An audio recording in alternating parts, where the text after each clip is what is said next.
Hello everybody, this is Carlos with the Sunday School lesson for this week. What a wonderful lesson we have for you today. I gotta tell you, this is a wonderful lesson, and it's coming from the book of Job. The book of Job, 19th chapter, 1st through the 7th verse, and then we skip forward to the 23rd through the 29th verse, all in the 19th chapter.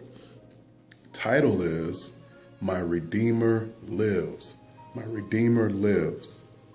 Now, before we get into that, how'd you do on your homework last time? Remember, we were going to do 3 I will statements and 3 he will statements. Well, just so you know, grace abounds. If you didn't do it, I encourage you to do it, and we'll talk about it some other time. But for now, my Redeemer lives. Now, the history, what's going on here, we got the context is that this is about 2,000 years BC, and we're in the land of Uz. This is one of the oldest books in the Bible, and earlier in the chapter, there's a conversation between Satan and God, and Satan asked permission to befall all these atrocities upon Job, and God has so much confidence, so much faith in Job that he says, you know, try him, everything up until his life. You can't kill him, but you can try him, because he is a believer in God, and he's going to show that he's a worthy believer in God. So now we pick up though in verse 19. Now what's going on is Job's so-called friends, they're debating with him. I mean, they're coming over, supposed to be consoling him. He's lost his family, his all but his wife, his son and daughters. He's lost his cattle. He's lost his land. He's lost, you know, all these things have befallen him, and he's lost his health. He's got boils from the bottom of his feet to the top of his head, and I mean, just ugly stuff. So he's going through all this, and now here comes the so-called friends adding to his woes by debating with him about how these atrocities happened because of him, that he must have done something evil. And why don't you just go ahead and fess up? And why don't you just tell the truth? Because there's no future in your front, I guess they would say. Then it picks up here on verse 1. Then Job answered and said, who is he? He answered what? Those friends. He's specifically who he just was talking to was Bildad, but this could apply to all of those friends, and unfortunately his wife wasn't too helpful at times either, but Bildad, Zophar, and Eliphaz. There was one, you should check it out. Elihu was actually pretty wise. So of all his friends, Elihu, and this is some very good scriptures to read as well, but suffice to say, most of his friends were giving him awful advice, and this is who he's answering back to. Then Job answered and said, how long will you vex my soul and break me in pieces with thy words, with words? Wow. Can you imagine? I mean, listen, I know everyone's not meant to be at your bedside when you're going through health problems. Everyone's not meant to be on your phone when you're going through any other kind of toils of life. Some people just don't know what to say. And this was an example of those people that don't. And my advice to you is to keep those folks away. I mean, goodness gracious, this was not, I mean, the guy was already physically ill, and now he's psychologically being tested. So isn't that something? So look at the wiles of the devil. He went after his possessions, went after his health, and now through these supposed wise friends, he's attacking the mind. Health, stuff, mind. Health, stuff, mind. So that's a clue to know when you're being tested. You're being tested, and the devil has a hand in it. So you'll know what you need to do, because you can do what Job eventually did. All right, and we'll get to that in the latter verses. These 10 times, verse 3, these 10 times have you reproached me. You're not ashamed that you make yourself strange to me? You're not even ashamed. You just keep coming back. Have you no shame? I'm hurting here, and you make yourself strange to me. To me, that means that you're supposed to be a friend. You're acting as a stranger would, or worse than a stranger. You're working, or worse than an enemy. Have you no shame? He's asking. Verse 4, and be it indeed that I have erred, mine error remaineth with myself. If indeed ye will magnify yourselves against me, and plead against me my reproach, know now that God hath overthrown me, and hath compassed me with his net. Let's take 4 and 5. First of all, like, mind your business. If I'm being, attacked here, whatever reason it is, it has to do with me. Why are you so concerned about it? Why is it such a concern of yours, the wrong that I did, if in fact I did wrong? Then, verse 6, know now that God hath overthrown me. So he's throwing up his hands. He's saying, listen, don't you know? God has forsaken me. So why are you adding to my troubles? Now, he didn't know. And don't be so hard on Job here. He didn't have a benefit like we do.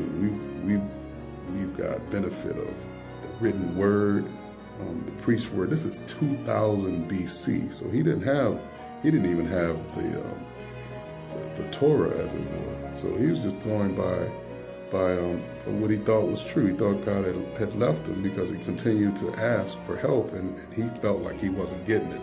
So let's not be hard on Job. But I think it's very instructive here. The main thing is,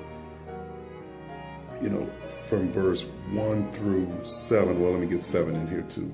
Then he says in 7, behold, I cry out of wrong, but I am not heard. I cry aloud, but there is no judgment. Verse 7 reminds me a lot of in Habakkuk, when Habakkuk saying, how he cries of violence.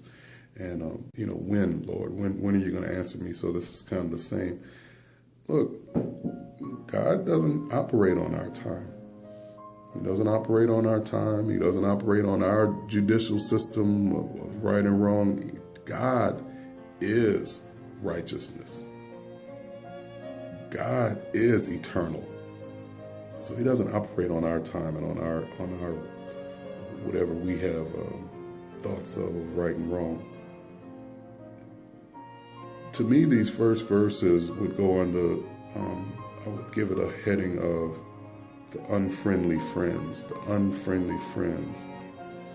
So again, I would search out friendly friends, those who display those fruits of the Spirit: love, kindness, joy, patience. This wasn't being displayed here. Then let's turn to the second big theme to me, which is changing focus. So here's a clue on what to do when you're being attacked. What to do when you are being attacked. This is going to be verses, picks it up from verse 23 through 29. Oh, that my words were now written. Oh, that they were printed in a book, that they were graven with our pen and lead in the rock forever. So what happened before this was, so he went on, from verse 7, he says, he's talking about, he's crying out and God's not hearing. And then he keeps going on and talks about all the things that's befallen him and why he believes that God has left him. But then things starts to turn around verse 21. He asks his friends to pity him because he thinks God has left him. But then he starts to turn it around in verse 23. Something got a hold of him. God's wisdom, God's love got a hold of him. And now he's talking about, look, I have a new revelation now. That stuff, that woe is me talk I was doing, I've got a new revelation now.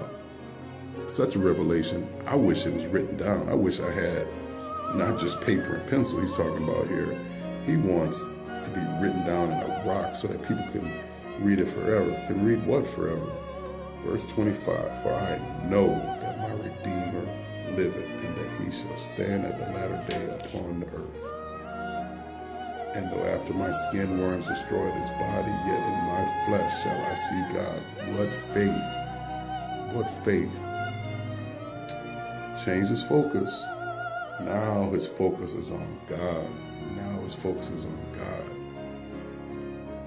Verse 27, whom I shall see for myself, and my eyes shall behold, and not another, though my reins be consumed within me.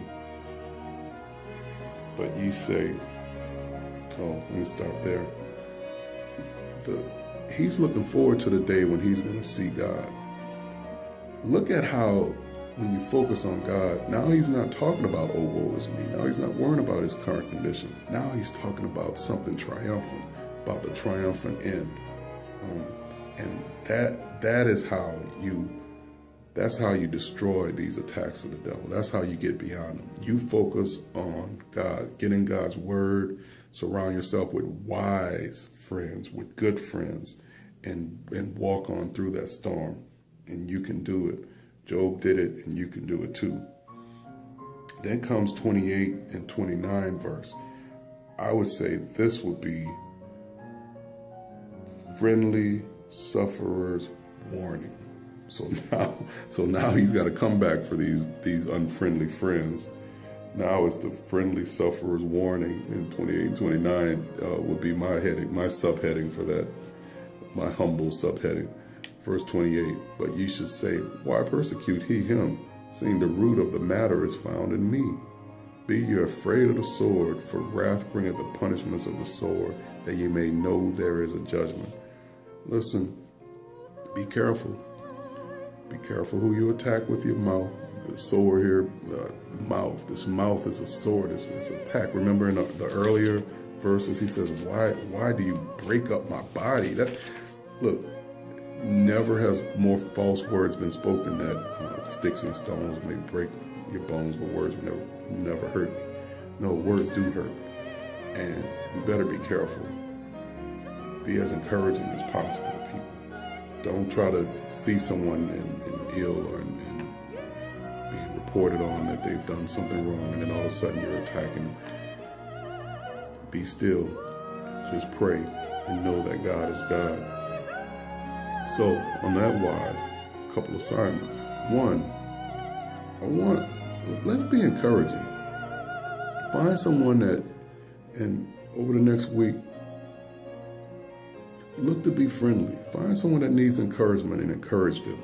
And then secondly, I want you to note who does it to you. Note those friends that are like Elihu, that are always encouraging, that are giving you the word, that are giving you wisdom. Make note of that. Just make a mental note of that. It'll bless you. So with that being said, I hope you got something out of this today. I know I have. God bless you. God bless you. Bye-bye.